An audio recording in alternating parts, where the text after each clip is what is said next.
Do you guys want to know how to build wealth as a teenager or in your early 20s? Maybe you're in your teens or 20s right now and are just searching the internet to find the best ways to build wealth and assets. Well, in this video, I'll break down my top 5 tips to build wealth that anyone can do. But if you are in your teens, then you are literally in the best possible position to make some serious money that I wish I was in your position right now watching a similar video like this. Hey, my name is Mozaman, and by day I'm a freelance software programmer for some of the largest banks in the world, and by evening and weekends I make YouTube videos on personal finance and investing. So if you guys have stumbled across my channel, then I'll be super happy if you subscribed, and if you found value in this video, then please hit that like button and leave a comment. So guys, before I get into it, I just want to start by saying that as a teenager or a person in your 20s, the biggest advantage you have over everyone else is time.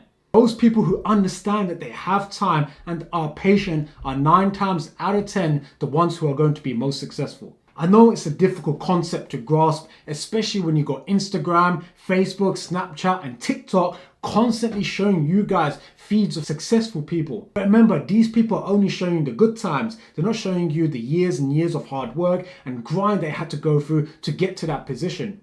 So remember, you have time and there is no rush. Right, let's get into it. How to build wealth as a teenager. Tip number 1. Save money as soon as you start earning, not when you think you earn enough to save. So what I mean by that is as soon as you get your first paycheck, put away a percentage of that before you even spend it. Aim for 40 to 50% of the total income after tax. Trust me, the number of times I heard people say, I can't save any money yet because I don't earn enough or I don't have enough left over. I would say to them, no, you don't have an income problem. You have a spending problem. Spending less money is a lot easier than making more money. So try to save first, then cut back on your spendings. Okay, let's move on to tip number 2. If possible, invest the money that you save into medium to low risk investments and just let it build over the next 10 to 20 years in order to take advantage of compounding. This is probably the easiest and most likely way to become wealthy. Just to give you guys an idea of the power of investing long term and how compounding works, here is an example. Imagine investing £1,000 or $1,000 a month for the next 50 years at an average return of 7% per year. Then this is what the return would look like after the 50 years. You would only have invested 60k of your own money, but your return would be over $462,000 or pounds. That's the power of time and money. Compounding is friggin' awesome, and almost every rich dude on this planet is making some sort of money this way. With the tech we have today, investing has been made easier more than ever before. I remember my dad's generation, or even when I was in my 20s, we didn't have the type of options we have today. Here are some of my favorite medium to low risk investment ideas. First one is investing into a low cost index fund. I like to use Vanguard for this, as you can invest into it every single month automatically, and they have some of the lowest fees. Index funds, in my opinion, are the best long-term investments for anyone. You get access to hundreds of companies. You don't have to worry much about what's happening in the stock market on a daily basis. You can almost invest and just forget about it for the next 10 years. My second tip is investing using robo-advisor apps. These are apps that require zero knowledge of investing. All you need to do is create an account, select how much you want to invest, let's say £500 per month, and choose how long you want to invest for, let's say 10 years. Choose your risk appetite, low, medium or high risk, and the app takes care of the rest.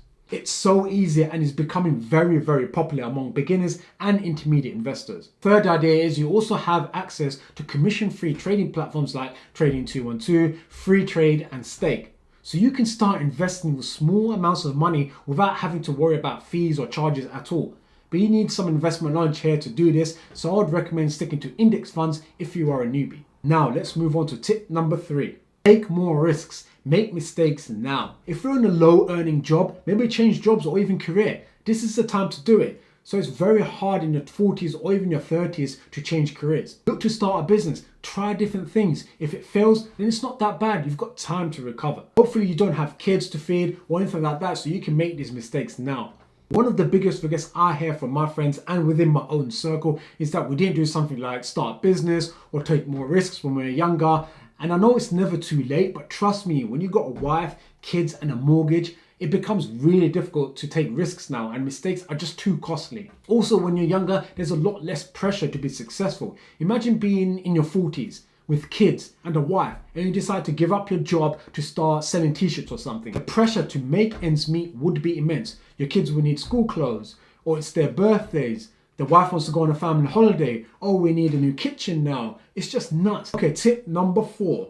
Education, education, education. This is probably the most important aspect of all. I don't necessarily mean education as in getting a degree or going to university or anything like that, but there is a reason why lottery winners or famous sportsmen or rap stars who make millions and millions suddenly go bankrupt. And that's because they were not financially literate. There is a clear distinction between those who are educated and their financial situation versus those who are not. Clear as day. Also, if you are more educated in the field in which you are trying to make money, then you're going to make more money. It makes logical sense, right? I always get asked, especially by teenagers, whether it's worth going to university or not nowadays. And here's my advice to you guys. If you're not getting into the top 10 or 15 universities in the country, then literally there is no point from a financial perspective. Let me explain.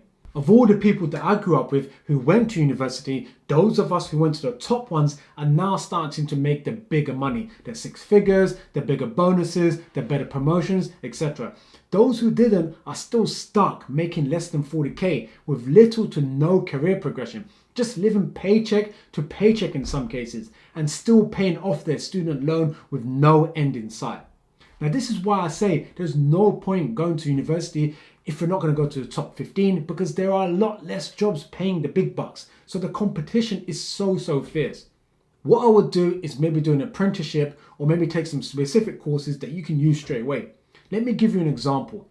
I had a colleague that I was working with who did a software programming course when he was 18 years old. He then started working at 19. Now, it wasn't a great paying job, but by the time I graduated, this guy had already 4 years real programming experience with no student loan debt and more money saved in the bank than I did at the time. So there are ways to educate yourself without having to go to university. But make sure you do educate yourself, because being educated and building wealth go hand in hand. Okay, tip number 5. Live with parents as long as you can. Now, living with parents for me in my culture is a very normal thing.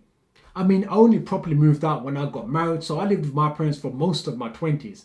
Now, this is without doubt the best ways to build wealth early on, because you can literally save almost 80 to 90% of your income without a problem. You can start a business and fail and you will be okay. You can decide to take a gap year and learn something new without having to think about paying bills and you will be okay. All because you don't have to think about roof over your head, which is what most of us actually spend most of our income on.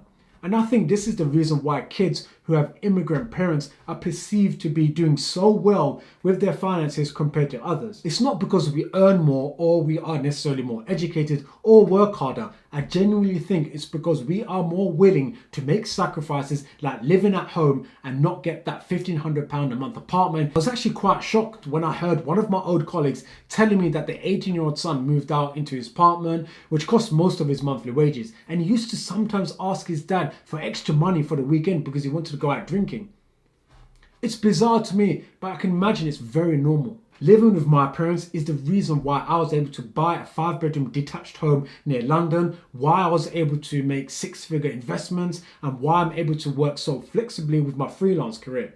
So guys, think twice before moving out. Could you maybe delay it for a couple of years and build some capital before you do? Because trust me, you won't regret it. You have many years to enjoy life, especially if you're financially free and don't have to worry about money in the future. Wouldn't that be freaking awesome? Hope you guys enjoyed the video. See you guys next time.